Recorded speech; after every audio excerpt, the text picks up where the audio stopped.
Putin deklarasikan kemenangan perang Rusia di Ukraina. Selanjutnya, apa yang terjadi? 8 penyebab Donald Trump tidak suka dengan Volodymyr Zelensky. Zelensky siap tukar jabatannya dengan kedamaian Ukraina.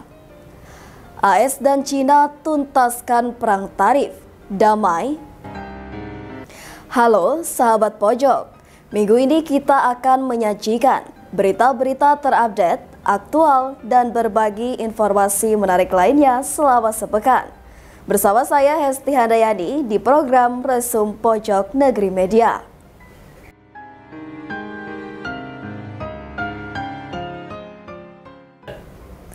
Presiden Vladimir Putin akan mendeklarasikan kemenangannya melawan Ukraina dan NATO tepat pada peringatan tahun invasi skala penuh. Berikut informasi selengkapnya. Rusia dilaporkan akan mendeklarasikan kemenangan dalam perang melawan Ukraina dan NATO pada 24 Februari 2024. Tepat pada peringatan 3 tahun invasi skala penuhnya. Informasi ini diklaim intelijen militer Ukraina atau HUR. Menurut Badan Intelijen Ukraina, Rusia kini bertujuan untuk menebar keputusasaan di antara warga Ukraina, mengacaukan situasi di negara itu, dan mendiskreditkan Ukraina di antara sekutu-sekutunya. Mereka juga mengatakan propaganda Rusia juga akan terus mempertanyakan legitimasi Presiden Volodymyr Zelensky dan para pejabat Ukraina korup yang mencuri bantuan Amerika Serikat. Sekutu-sekutu Ukraina pada umumnya mengabaikan narasi propaganda tentang legitimasi Zelensky hingga Presiden Amerika Serikat Donald Trump menuduh Ukraina memulai perang dan tampaknya menggemakan pernyataan Kremlin menjuluki Presiden Ukraina sebagai diktator. Klaim ini mengabaikan fakta bahwa tidak mungkin mengadakan pemilu selama darurat militer yang telah berlaku sejak invasi skala penuh Rusia dimulai pada tahun 2022. Akibatnya masa jabatan Zelensky telah diperpanjang yang menurut para pengacara konstitusi diizinkan menurut hukum Ukraina. HUR mengatakan bahwa Kremlin mungkin menggunakan perundingan Amerika Serikat Rusia di Arab Saudi belum lama ini untuk memaksakan syarat-syarat perdamaiannya kepada dunia, dengan mencoba menggambarkan pemerintah-pemerintah di Eropa yang mendukung Kiev sebagai musuh-musuh perdamaian. Tidak ada keputusan konkret yang diumumkan setelah pertemuan antara delegasi Amerika dan Rusia. Tetapi pengecualian Ukraina memicu kekhawatiran di Kiev dan Eropa. Setelah Rusia gagal mengambil alih Ukraina dalam beberapa hari pada tahun 2022 dan menderita beberapa kekalahan pada tahun 2022, Kremlin disebut Ukraina mulai menyebarkan klaim palsu bahwa Rusia berperang dengan NATO. Mitra Barat telah menyediakan senjata bagi Ukraina sejak awal perang habis-habisan, tetapi tidak pernah mengirim pasukan ke Ukraina karena khawatir akan eskalasi. Staf Umum Angkatan Bersenjata Ukraina melaporkan dalam pembaruan hariannya pada 21 Februari bahwa Moskow telah kehilangan 864.860 tentara di Ukraina sejak Februari 2022, termasuk 1.280 korban yang diderita pasukan Rusia selama sehari terakhir.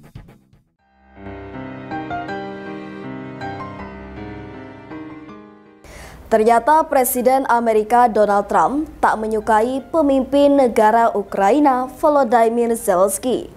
Salah satunya adalah skandal impeachment pertama Trump pada tahun 2019.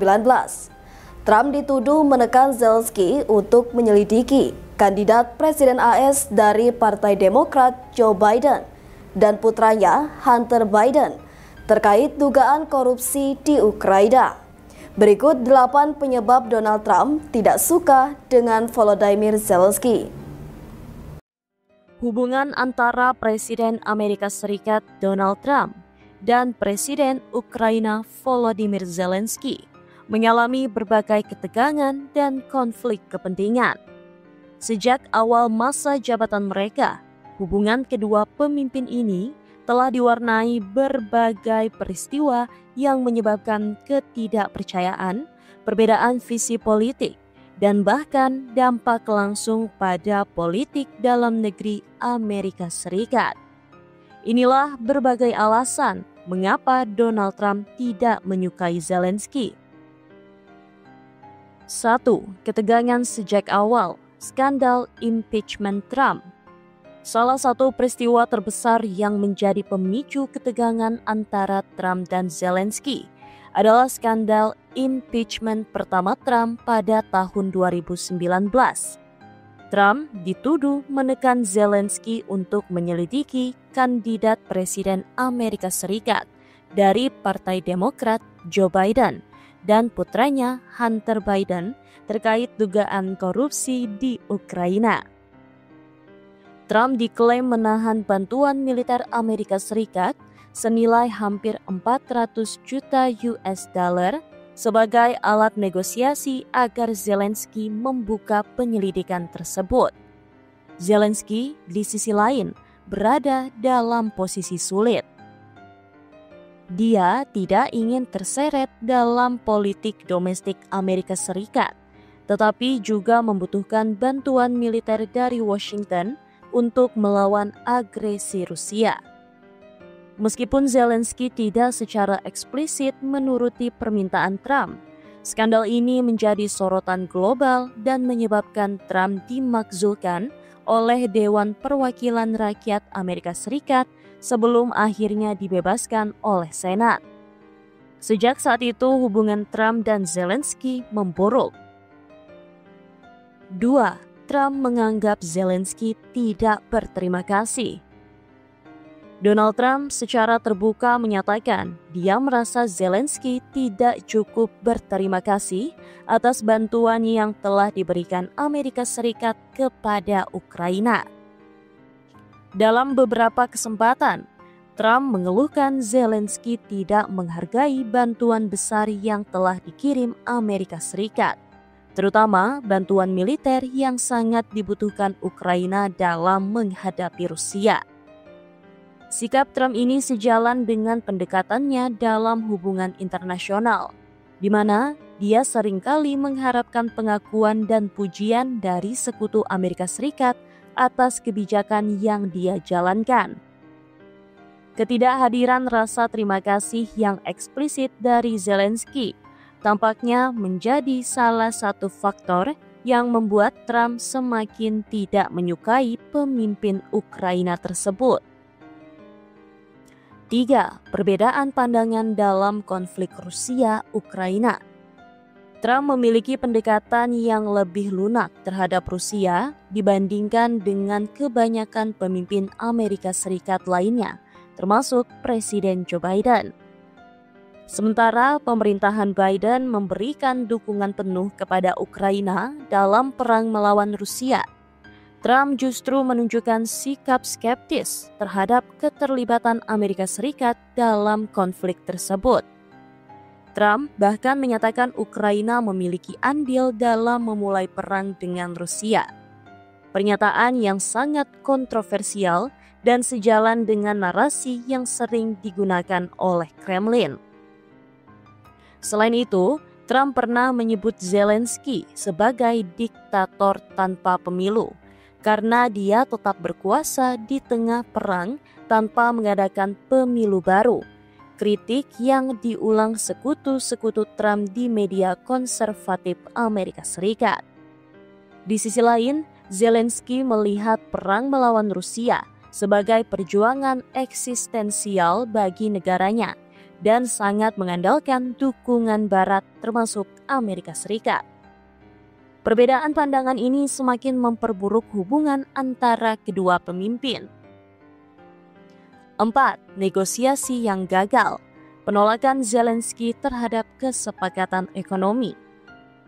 Salah satu alasan utama mengapa Trump merasa frustasi dengan Zelensky adalah karena penolakan Ukraina terhadap kesepakatan ekonomi yang ditawarkan Amerika Serikat. Menurut laporan, Trump ingin agar Ukraina menyerahkan 50% hak atas sumber daya mineralnya sebagai imbalan atas bantuan militer Amerika Serikat. Zelensky menolak tawaran ini yang dianggapnya sebagai eksploitasi terhadap sumber daya alam negaranya. Penolakan ini membuat Trump semakin skeptis terhadap Zelensky dan semakin memperkuat pandangannya bahwa pemimpin Ukraina itu bukanlah sekutu yang dapat diandalkan. Hal ini juga memperdalam ketegangan dalam hubungan kedua negara, terutama dalam bidang ekonomi dan perdagangan. 5. Trump melihat Zelensky sebagai penghalang perdamaian. Trump pernah menyatakan dia dapat menyelesaikan perang Rusia-Ukraina dalam 1 hari jika kembali menjabat sebagai Presiden Amerika Serikat. Dia menuduh Zelensky sebagai penghalang utama dalam negosiasi perdamaian dengan Rusia karena menolak berkompromi dalam kondisi yang ditawarkan Moskow. Pandangan ini bertentangan dengan posisi resmi pemerintahan Amerika Serikat saat ini yang mendukung penuh Ukraina dalam upaya mempertahankan kedaulatannya. Trump di sisi lain lebih mengutamakan pendekatan diplomasi dengan Rusia dan berulang kali mengkritik Zelensky karena tidak mau mencari solusi damai yang lebih cepat. 6. Kedekatan Trump dengan Rusia. Trump telah lama menghadapi kritik terkait hubungannya dengan Rusia. Selama masa kepresidenannya, dia sering menunjukkan sikap yang lebih akomodatif terhadap Presiden Rusia Vladimir Putin dibandingkan dengan pemimpin Amerika Serikat lainnya. Beberapa analis politik percaya sikap skeptis Trump terhadap Ukraina juga berkaitan dengan kedekatannya dengan Moskow. Sementara Biden dan pemimpin Barat lainnya menganggap Ukraina sebagai garis depan dalam perjuangan melawan agresi Rusia. Trump lebih cenderung memandang hubungan Amerika Serikat-Rusia sebagai prioritas utama. Hal ini menciptakan ketegangan dengan Zelensky yang sangat bergantung pada bantuan Barat untuk melawan Rusia. 7. Pengaruh media dan sekutu politik Trump. Media konservatif Amerika Serikat yang mendukung Trump seperti Fox News dan beberapa jaringan berita sayap kanan lainnya seringkali mengkritik Zelensky dan Ukraina. Narasi yang berkembang di kalangan pendukung Trump adalah Amerika Serikat terlalu banyak menghabiskan uang untuk membantu Ukraina, sementara kepentingan domestik diabaikan. Retorika ini semakin memperburuk pandangan Trump terhadap Zelensky. Sekutu politik Trump seperti anggota Partai Republik yang lebih skeptis terhadap bantuan luar negeri juga seringkali menentang dukungan besar Amerika Serikat untuk Ukraina, yang semakin menguatkan posisi Trump dalam menolak Zelensky. 8. Hubungan yang rumit dan penuh ketegangan. Hubungan antara Donald Trump dan Volodymyr Zelensky penuh dengan ketegangan yang berakar dari perbedaan kebijakan, kepentingan politik, dan sejarah konflik yang melibatkan kedua pemimpin.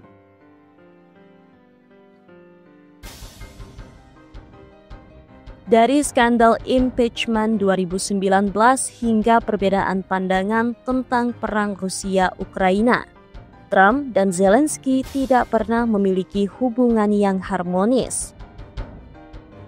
Beberapa alasan utama yang menyebabkan ketidaksukaan Trump terhadap Zelensky meliputi penolakan Zelensky terhadap kesepakatan ekonomi yang ditawarkan Amerika Serikat. Pandangan Trump bahwa Zelensky tidak cukup berterima kasih atas bantuan Amerika Serikat. Perbedaan sikap terhadap perang Rusia-Ukraina. Kritik Trump bahwa Zelensky adalah penghalang dalam negosiasi perdamaian, pengaruh media konservatif, dan sekutu politik Trump yang skeptis terhadap Ukraina. Ketegangan ini kemungkinan besar akan terus berlanjut, terutama jika Trump kembali mencalonkan diri sebagai Presiden Amerika Serikat dan mengambil sikap yang lebih keras terhadap Ukraina. Bagaimana hubungan kedua pemimpin ini berkembang di masa depan akan bergantung pada dinamika politik global dan kebijakan luar negeri Amerika Serikat di tahun-tahun mendatang.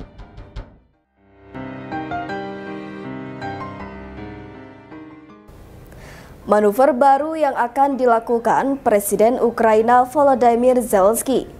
Terdengar kabar Volodymyr Zelensky akan mengundurkan diri sebagai presiden agar mendapatkan posisi sebagai anggota NATO. Berikut informasi selengkapnya. Presiden Ukraina Volodymyr Zelensky siap mengundurkan diri dari jabatannya jika itu dapat membawa perdamaian bagi Ukraina dan menjamin posisi negara tersebut di keanggotaan NATO. Pernyataan ini disampaikannya di tengah meningkatnya tekanan politik dari Presiden Amerika Serikat Donald Trump dan situasi perang yang masih berkecamuk dengan Rusia.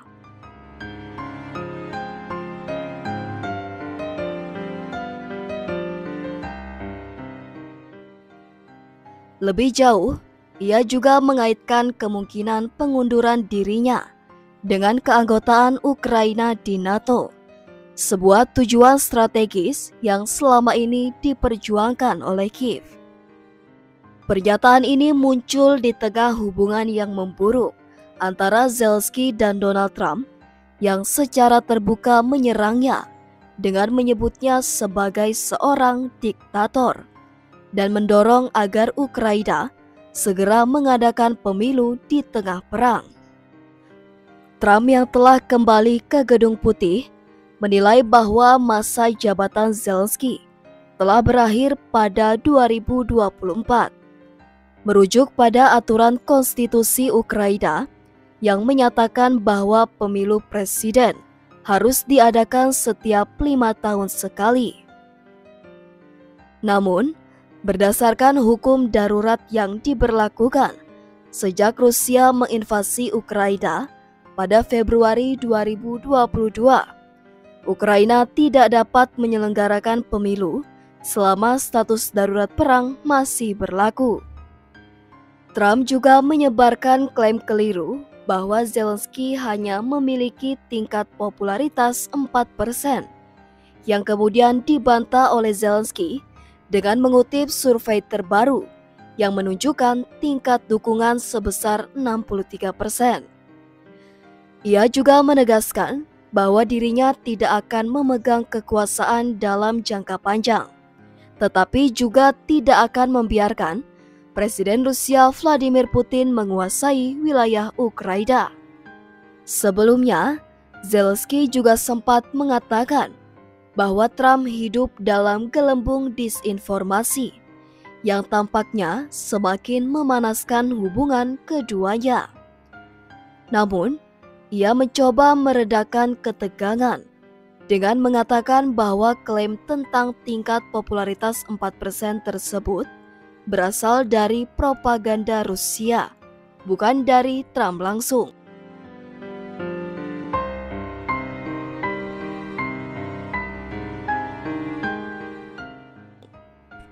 Meski hubungan mereka kini semakin memburuk, Zelensky tetap berharap bahwa Trump bisa menjadi mitra strategis bagi Ukraina, bukan sekadar mediator dalam negosiasi dengan Rusia. Selain tekanan politik, Zelensky juga tengah berhadapan dengan tuntutan ekonomi yang diajukan oleh pemerintahan Trump.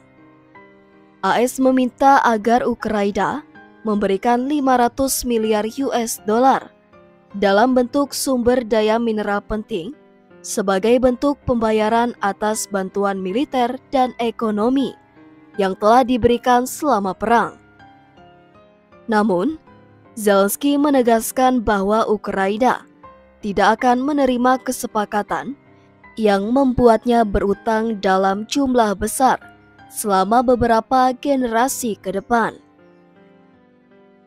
Berdasarkan data resmi, sejak perang dimulai, Washington telah memberikan 67 miliar US dollar dalam bentuk senjata dan 31,5 miliar US dollar dalam bantuan langsung untuk anggaran Ukraina. Namun, Zelensky menegaskan bahwa negaranya tidak akan menandatangani perjanjian yang membebankan utang kepada 10 generasi rakyat Ukraina ke depan. Kesepakatan ini mencakup hak eksplorasi dan kepemilikan atas 50% cadangan mineral utama Ukraina, termasuk grafit, uranium, titanium, dan litium, bahan yang sangat penting dalam produksi baterai kendaraan listrik dan industri teknologi tinggi lainnya. Zelensky mengatakan bahwa tim negosiator dari Ukraina dan AS sedang bekerja untuk mencapai kesepakatan.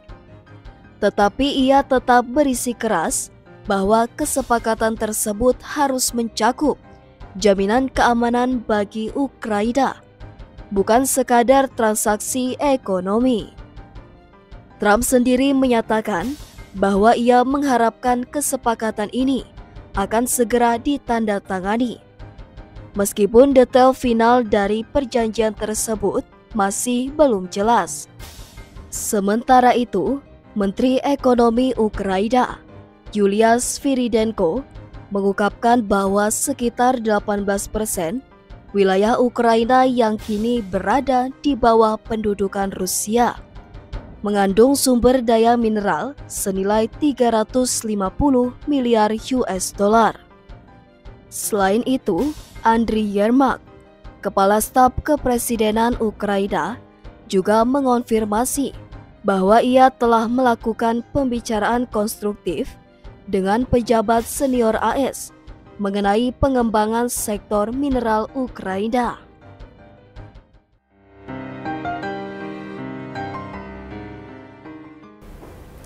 Amerika Serikat dan China telah memulai perundingan soal tarif.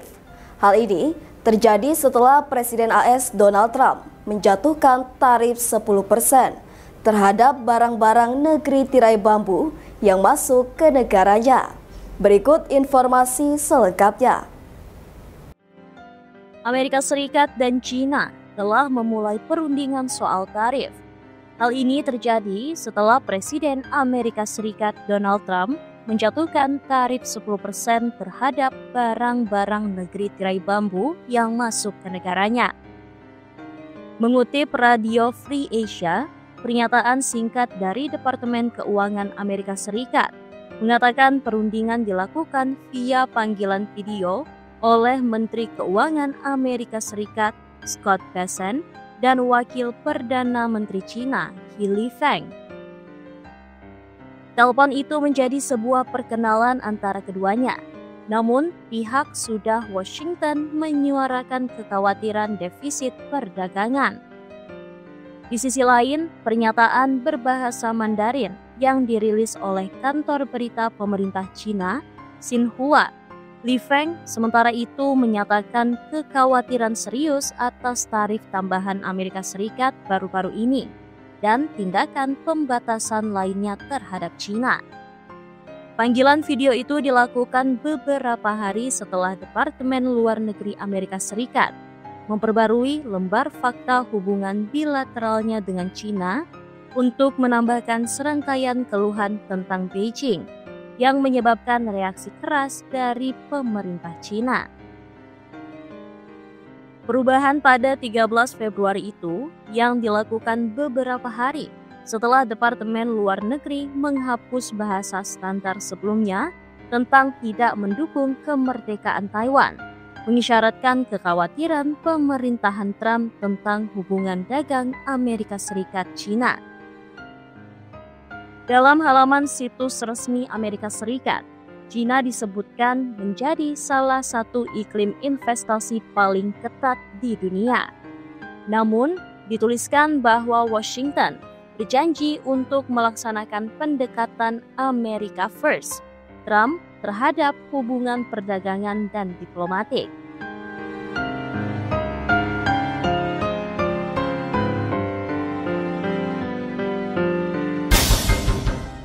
Halaman situs itu juga menuduh Beijing mengambil untung dari praktik perdagangan yang tidak adil dengan Amerika Serikat, termasuk dengan menggunakan kerja paksa dan subsidi negara yang besar, merugikan bisnis Amerika, dan membuat mereka terlibat dalam pelanggaran hak asasi manusia oleh China.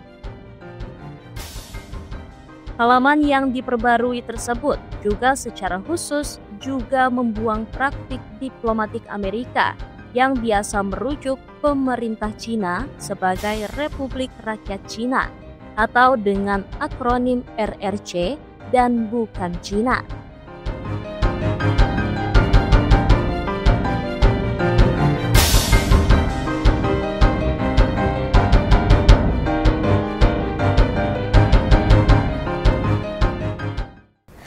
Itu tadi berita terhangat selama sepekan ini. Nantikan berita lainnya di web kami di pojoknegeri.com dan di channel YouTube Pojok Negeri Media. Jangan lupa untuk komen, like, dan subscribe channel kami. Kami undur diri, sampai jumpa di resum pekan depan.